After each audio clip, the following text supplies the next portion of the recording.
अरे मोनू, आज तो थाना में गुंडा मन के बरसात हो गए, कंगलू मंगलू जंगलू सब है रे। साहब देख साले वाला।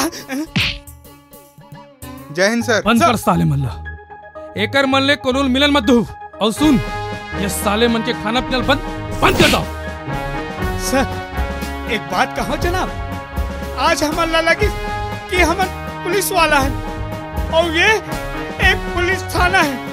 चलो रे पकड़ो रे। अरे साले चेचरी चूरमी खावा हूँ।